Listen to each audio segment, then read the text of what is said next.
Hello there, I'm Una. You are very welcome to my channel. I've been thinking a lot recently about how I always seem to be using new products and not being creative with the older ones I have in my craft room. So for today's video, I decided to pull out an old stencil, a Crafter's Workshop layering stencil that I have for over 10 years, and this is what I made. This is the stencil. I cut it in two because that way it fits better into my Gemini Junior die cutting machine. There are two parts to each stencil, the body of the butterfly and the wing. When I bought this over 10 years ago, there were no blending tools or sponge daubers or blending brushes. And believe it or not, when I bought it, I didn't actually know how to layer it at all. Now it's just so easy. We have so many tools at our disposal. I applied the wing layer with broken china distress ink on top of tumbled glass body, and then clean off the stencil very carefully and reverse it to complete the second part of the butterfly, the second wing. And when I lift it now, I think you'll agree with me, it's stunning, absolutely gorgeous. So I fussy cut it out, leaving a white border. Look at the antennae here. There's a slight crease, but I was able to get rid of that completely with my bone folder. Anyway, that's just a tip. I applied jewel drops, Nuvo jewel drops, to the spots and the body to add some interest, and that was the butterfly finished for my first card.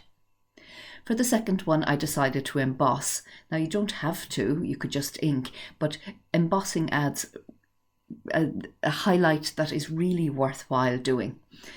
So I have my plastic shim, my metal shim, the stencil, the Neenah Classic Press Solar White card, my embossing mat, and then the top plate, which I reverse every time I pass it through my machine. And look at the embossing. Now, it really is nice in real life and worth taking the trouble to do. So I put back the stencil over it and do some inking.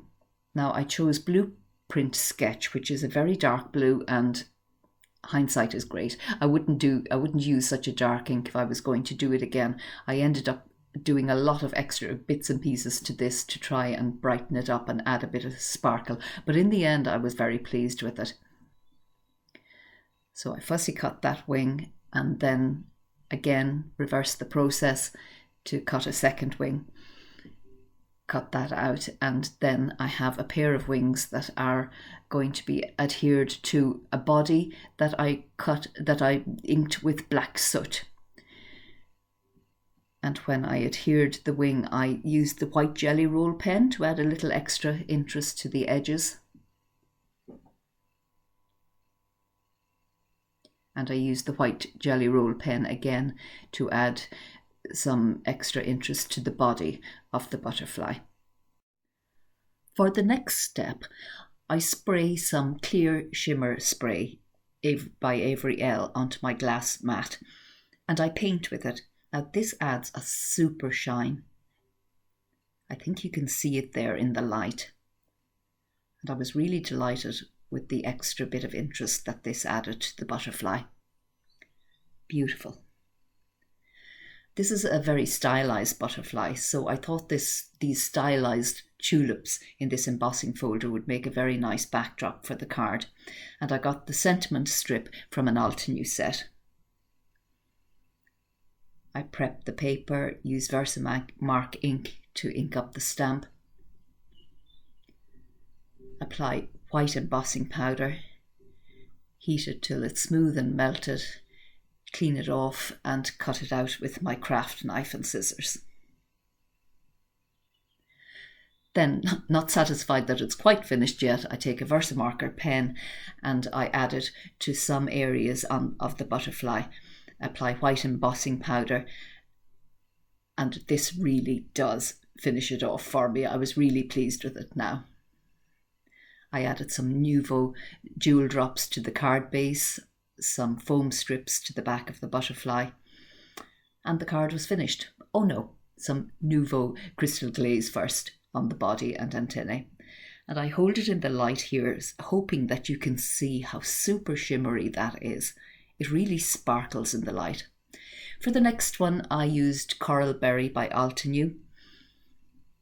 And I smooshed on some Versamark and applied some satin white pearl embossing powder.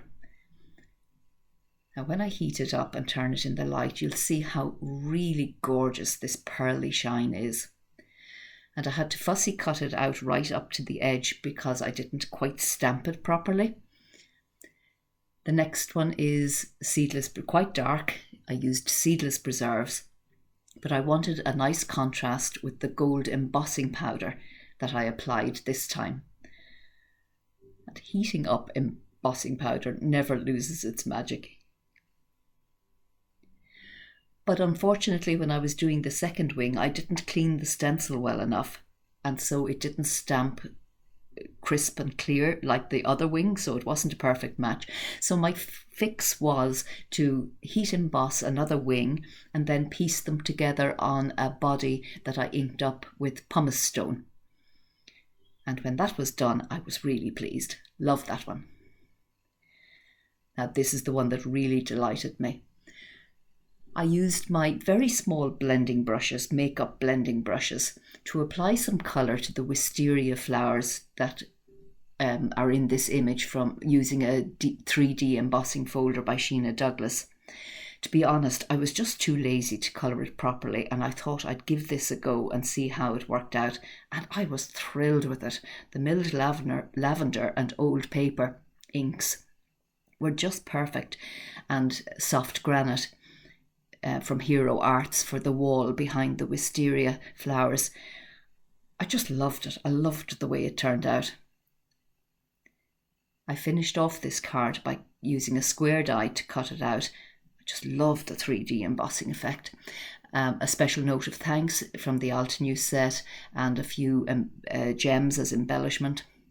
This Cuttlebug folder I used as a backdrop for this one, the Seedless preserves with the gold embossing, and I used 2 sentiments, one of a kind, edged with Seedless preserves, and thanks so much, edged with gold embossing powder, and a few gemstones to finish it off.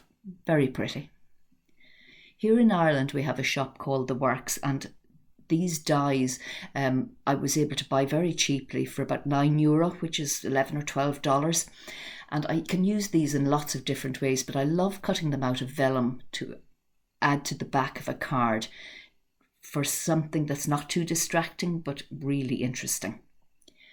The leaf canopy leaf clusters I just had in my stash. They were in the packet, and funnily enough, when I looked at them, I saw that they were inked up with a paisley background stamp, which happens to be the oldest background stamp that I own. I bought it about 15 years ago. It's a red rubber background stamp, and I really do love the pearly shine on that butterfly, and I used the thanks so much again.